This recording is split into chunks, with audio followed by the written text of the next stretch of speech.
ഭയങ്കരമായിട്ട് ഞാൻ ചെയ്തു എന്നുള്ള ലെവലിൽ വന്നു. പക്ഷെ അത് ഒരു കൂട്ടം ആളുകൾ അത് സെലിബ്രേറ്റ് ചെയ്യുന്നുണ്ടാവും. പക്ഷെ എന്ന് വെച്ചാല് ഞാൻ പറഞ്ഞില്ല, ഞാൻ ജീവിക്കുന്ന എന്റെ ഒരു സാഹചര്യത്തില് ഇപ്പൊ എന്ത് പൊളിറ്റിക്സ് ഞാൻ പറഞ്ഞാലും എനിക്കിതൊക്കെ അഭിനയിക്കുന്നതോ അല്ലെങ്കിൽ ഇങ്ങനെ അഭിനയിക്കുമ്പോൾ നമ്മൾ അതിന്റെ ഏറ്റവും പെർഫെക്റ്റ് ആയിട്ട് അഭിനയിക്കാൻ നോക്കുക എന്നുള്ളൊരു കാര്യമാണ്. അപ്പൊ എന്നോട് എത്ര പേര് പറഞ്ഞിരിക്കുന്നു, നല്ല അസ്ഥലമായിട്ട് തെറി വിളിച്ചിട്ടുണ്ടെന്ന് പലരും പറഞ്ഞിട്ടുണ്ട്, കോംപ്ലിമെന്റ് ആയിട്ട് പറഞ്ഞിട്ടുണ്ട്.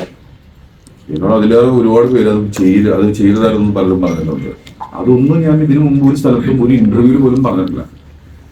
ഇത് ഈ കഴിഞ്ഞ ഇന്റർവ്യൂവിൽ എന്റെ മോൾ ഇങ്ങനെ പറഞ്ഞത്, എനിക്കത് കൊണ്ടത് കൊണ്ട് മാത്രം ആ ഇന്റർവ്യൂ പോയപ്പോൾ ഞാനത് ഓർത്തു, ഞാൻ അവിടെ അത് പറഞ്ഞതാ. പക്ഷെ അത് പൈസ എന്റെ സാലറിയിൽ ഇപ്പൊ പോസ്റ്റ് ഇട്ടു, തീർച്ചയായിട്ടും ആ എഗ്രിമെന്റ് പുറത്തു വിടണം. എനിക്കുണ്ടായ വിഷമം എന്താണെന്ന് ഇതുവരെ ഒരാളും ചോദിച്ചിട്ടില്ല. ഞാൻ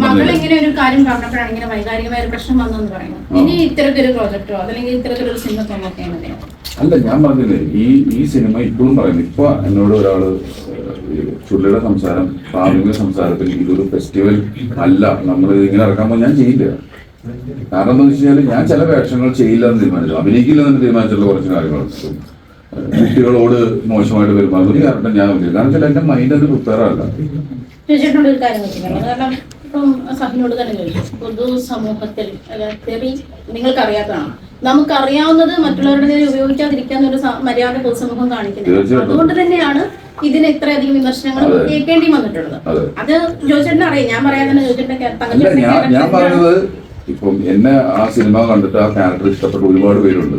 എനിക്കും ആ ക്യാരക്ടർ ഇഷ്ടമാണ്, ആ വർക്ക് എനിക്ക് ഇഷ്ടമാണ്, ആ സിനിമ എനിക്ക് ഇഷ്ടമാണ്, യാതൊരു തർക്കമില്ല. പക്ഷെ ഇതിന്റെ ഇടയിൽ നടന്നിട്ടുള്ള ആ സിനിമയോടുള്ളതല്ല, പേഴ്സണലി ഒരു സൗഹൃദത്തിന്റെ ഇടയിൽ ഉണ്ടായിട്ടുള്ള ഒരു കാര്യം കൊണ്ട് മാത്രം സംഭവിച്ചിട്ടുള്ളതാണ്. അത് ലിജോ എന്ന് പറഞ്ഞ ഡയറക്ടറുടെ കൂടെ വർക്ക് ചെയ്യാനുള്ള ഒരു ആരാധനയും, അതുപോലെ തന്നെ ആ സിനിമയുടെ സ്ക്രിപ്റ്റ് ഹരിച്ച് വായിച്ച് കേൾക്കുമ്പോൾ എനിക്ക് തോന്നിയൊരു എക്സൈറ്റ്മെന്റ് ഉണ്ട് വായിച്ചപ്പോൾ. അത് അറിഞ്ഞിട്ട് തന്നെയാണ് ഞാനത് അഭിനയിച്ചിട്ടുള്ളത്. പക്ഷെ അവിടെ നടന്നൊരു കാര്യം, ഫെസ്റ്റിവലിൽ വരുന്നു.